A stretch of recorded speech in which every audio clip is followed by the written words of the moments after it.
ये बिहार में है जो बाढ़ है, ये चिंता का विषय है, लेकिन प्रशासन जो है, सरकार इस पे मेरा ख्याल है चुस्ती से काम कर रही है, मुस्तैदी से करनी चाहिए। बहुत लोग तो अपने पशुओं के साथ, परिवार के साथ, खासकर हमारा दियारा का परिवार जो है, जगह जगह जहां उनको शरण मिल रहा है, जहां जहां रह सकते हैं वो आ गए हैं, अपने घरों से बाहर निकल चुके हैं। अब हमारी प्रार्थना है कि ये संभल जाए, लेकिन इसका जवाब तो बिहार सरकार या बिहार सरकार का जिनसे अनुबंध हुआ है, जिन सरकारों से, उनसे बात करनी चाहिए।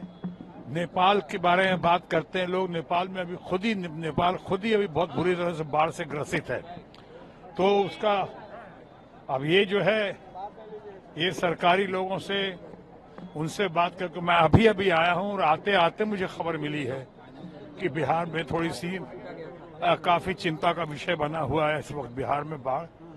हमारी प्रार्थना भी है कि ठीक हो जाएगा, लेकिन साथ ही साथ मैं शासन और प्रशासन के लोगों से अपील भी करता हूं कि इस मामले को बहुत ही गंभीरता से लिया जाए और जल्द से जल्द इसका निवारण किया जाए।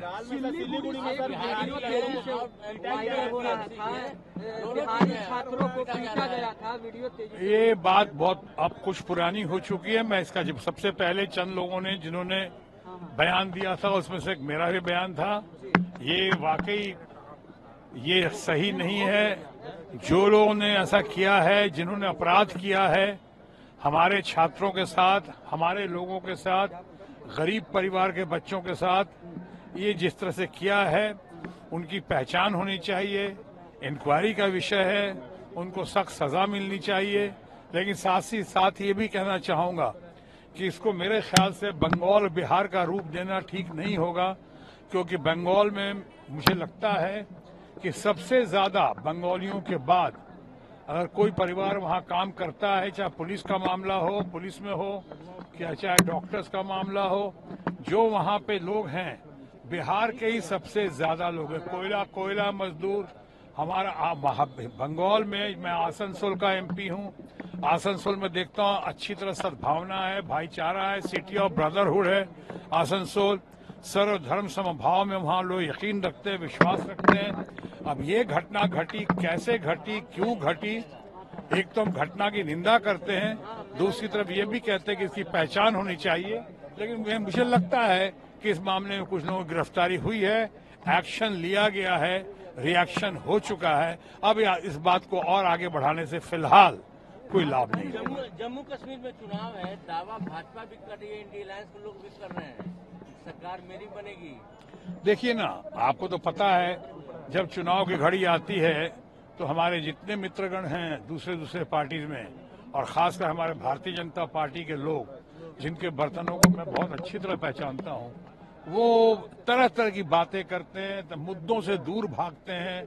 कभी बेरोजगारी की बात नहीं करेंगे, कभी महंगाई की बात नहीं करेंगे, अभी समाज में जितनी समस्याएं हैं उसकी बात नहीं करेंगे। जितने वायदे किए उन वायदों को न पूरा किया, न वायदा खिलाफी के बारे में कभी कुछ जिक्र करते हैं वो लोग। तो वो अपनी क्रेडिबिलिटी, हमारे भारतीय जनता पार्टी के लोग, जिसे आप कह सकते हैं अपनी विश्वसनीयता खो चुके हैं। अब सिर्फ जुमलेबाजी हो रही है, वादे किए जा रहे हैं, नए नए दावे कर रहे हैं जिनका कोई अर्थ नहीं है, जिनमें कोई दम नहीं है। तो मैं समझता हूं कि अब आने वाले घड़ी में विपक्ष का और इंडिया ब्लॉक का बहुत ही सुनहरा भविष्य है।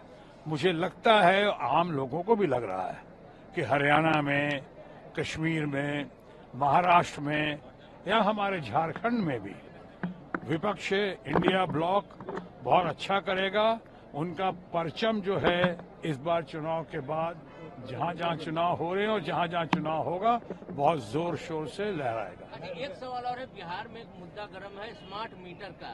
ओपोजिशन के लोग का आरोप है कि स्मार्ट मीटर के द्वारा गड़बड़ी की जा रही है, घोटाले का हुआ रही है उनको, उससे आपको विरोध हो रहा है। 1 तारीख को आरजेडी प्रोटेस्ट करेगी। इस बारे में मुझे कोई विशेष जानकारी नहीं है। मैं तो अभी आया हूँ। अभी फिलहाल कलाकार के नाते एक बहुत बढ़िया देश का कलाकार जो है महमूद फारूकी, दास्ताने गोई जो हो रहा है, उसकी हौसला अफजाई करने आया, उनको बधाई देने आया। डॉक्टर अजीत प्रधान ने जो आज किया है 150वां है, नौरस का आज परफॉर्मेंस का 150वां उत्सव है, मैं उसके लिए आया हूं। लेकिन आपने जो कहा है वो इंक्वायरी का विषय है, वो जांच पड़ताल या ब्रीफिंग के बाद ही मैं कुछ कह पाऊँ।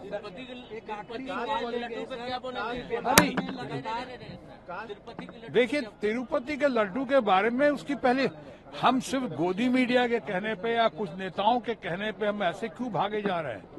आज तक ये बात कभी न सुनने में आई न देखने में आई। तिरुपति को इतना लोग मानते हैं, मैं समझता हूँ दुनिया में वेटिकन के बाद यहाँ हिंदू समाज में जितनी कदर तिरुपति की है, चाहे वैष्णो देवी की है, माता वैष्णो देवी की, शायद किसी भी तीर्थ स्थान की, किसी भी तीर्थ स्थली की उतनी वैल्यू नहीं होगी, उतनी कदर नहीं होगी। अब अचानक एक नया उसमें शगुफा छोड़ दिया, ऐसा लगता है कुछ लोगों ने। क्या उसकी कोई उसका सबूत पेश किया है? क्या कोई उन्होंने सामने आके कहा है कि हाँ ये साहब ये हुआ है? अभी भी बहुत लोग सवाल कर रहे हैं। लैब में भेजा है, अच्छा है, मैं किसी लैब पे अहमदाबाद के लेबोरेटरी पे कोई उंगली नहीं उठा रहा हूं, लेकिन हैदराबाद में खुद बहुत अच्छी लेबोरेटरी है, वहां पहले क्यों नहीं चेक कराया? कोई है आपका चश्मदीद गवाह? कोई है आपके पास है सबूत जिसके आधार पे आप कह सकते हैं? तो इंक्वायरी का विषय है ये। अगर आपको लगता है तो पहले इंक्वायरी करें, सबूत इकट्ठा करें, उसके बाद कहें। ऐसे धार्मिक भावनाओं को, खासकर हमारे हिंदू परिवार के भावनाओं को इस तरह से इस घड़ी में भड़काने का, ये लगता है जैसे कि बाकी कुछ मुद्दों से ध्यान भटकाने के लिए ऐसा हो रहा है। मैं किसी को क्लीन चिट नहीं दे रहा हूं। मैं नहीं कह रहा हूं कि सामने वाले जो हैं वो उन्होंने सही किया है या गलत किया है, लेकिन ये मामला बहुत ही संवेदनशील मामला है, बहुत ही सेंसिटिव मामला है।